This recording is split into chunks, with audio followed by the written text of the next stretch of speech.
जनसंख्या बहुत तेजी से बढ़ती जा रही है और लगभग 8 अरब तक पहुंच चुकी है। लेकिन उसी जनसंख्या की मांगें पूरी करने के लिए हम प्रकृति को बहुत हानि पहुंचा रहे हैं। आदरणीय प्रधानाचार्य जी, अध्यक्ष महोदय, प्रभारी महोदय, अध्यापक गण और मेरे सभी प्रिय मित्रों, आप सभी को मेरा सुप्रभात। मेरा नाम सार्थक महाजन है। मैं कक्षा 7वीं व वायु सदन का छात्र हूँ।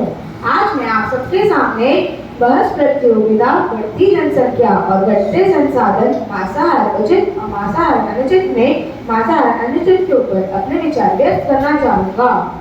ये बात सच है कि आज जनसंख्या की बढ़ती वृद्धि ने विकास के लक्ष्यों को बेअसर कर दिया है। विश्व की जनसंख्या की मांगें पूरी करने के लिए हम प्रकृति के नियमों को दरकिनार कर तीव्र गति से औद्योगिकरण, शहरीकरण और मशीनीकरण के माध्यम से प्राकृतिक संसाधनों का दोहन कर रहे हैं। इसी का कारण है हमारी नदियां सूखती जा रही हैं, समुद्र प्रदूषित होते जा रहे हैं, जल जंगल जमीन खत्म होते जा रहे हैं और कुछ लोग अपने भोजन की पूर्ति के लिए मांसाहार या तामसिक भोजन भी अपनाने लगे हैं।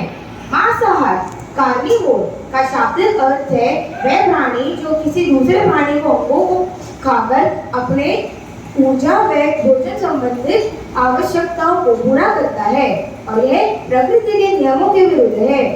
आहार का उद्देश्य होता है लंबी आयु प्रदान करना, मस्तिष्क को शुद्ध करना तथा दीर्घायु प्रदान करके पूर्ति प्रदान करना होता है।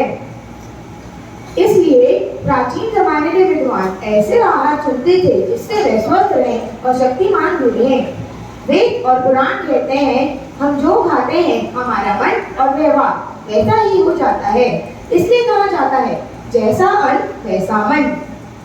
याद रखिए, मांस प्राप्त करने के लिए किसी जानवर को मारना आवश्यक है और हर एक को मृत्यु से डर लगता है। इसी स्थिति में जानवर अपने मांस ग्रंथियों के अंदर हानिकारक रसायन छोड़ते हैं और वही हानिकारक रसायन जब हम भोजन की तरह उपयोग करेंगे तो हमारा मन और व्यवहार वैसा ही हो जाएगा। आपने बर्ड फ्लू और स्वाइन फ्लू के बारे में तो सुना ही होगा। ये दोनों बीमारियां मुर्गों और सुअरों के जरिए मनुष्य तक पहुंची और ये बीमारी हमें तभी हुई जब हमने किसी बीमारी से ग्रस्त जानवर को भोजन की तरह उपयोग करा।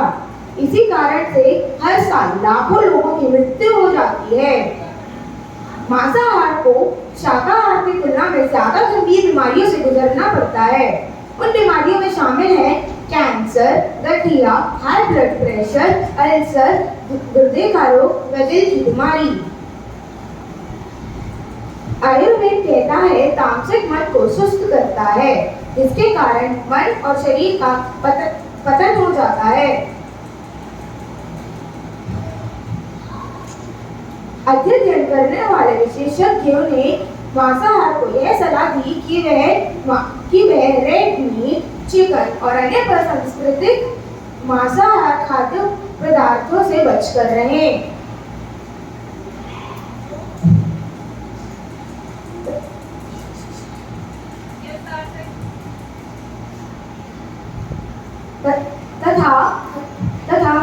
तथा वह व्यक्ति जो मांसाहार भोजन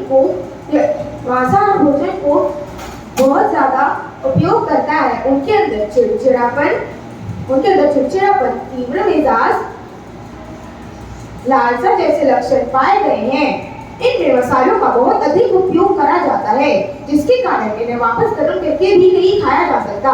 वे खाद्य पदार्थ जिनके अंदर ज्यादा मात्रा में मसालों का उपयोग करा जाता है उन्हें वापस गर्म करके खाने पर स्वास्थ्य को हानि पहुंच सकती है। विश्व में 1/4 प्रदूषण का भाग मांसाहार ही है। यदि इस दुनिया में सभी लोगों ने मांसाहार खाना छोड़ दिया तो फिर पूरे विश्व में 70% प्रदूषण अपने आप ही कम हो जाएगा। यह भोजन सामाजिक दृष्टि में अनैतिक माना जाता है तथा आर्थिक दृष्टि में भी यह भोजन बहुत महंगा है।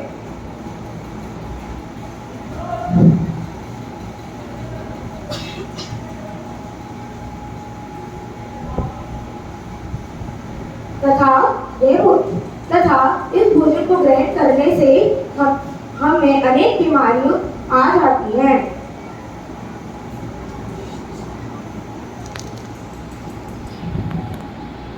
हाँ, अमेरिका विश्व का सबसे बड़ा शक्तिमान देश गेहूं का सबसे बड़ा उत्पादक है। इस जो सिद्ध करता है कि दुनिया में पर्याप्त मात्रा में भोजन उपलब्ध है। यदि चावल की बात करी जाए तो चीन उसके ऊपर नंबर 1 और भारत नंबर 2 पर आता है। और भी कई उदाहरण हैं जो सिद्ध करते हैं कि पृथ्वी पर पर्याप्त मात्रा में भोजन उपलब्ध है। इसलिए हमें शाकाहार अपनाना चाहिए। यदि आप भी भोजन के लिए किसी जानवर की मृत्यु का पाप लेने के बजाय लंबी आयु और स्वास्थ्य के लिए शाकाहार अपनाइए। कई सारे देश लंबी आयु और अच्छे स्वास्थ्य के लिए मांसाहार छोड़ रहे हैं। हाल ही में आयोजित G20 बैठक के अंदर विश्व के स्वास्थ्य के लिए पौष्टिक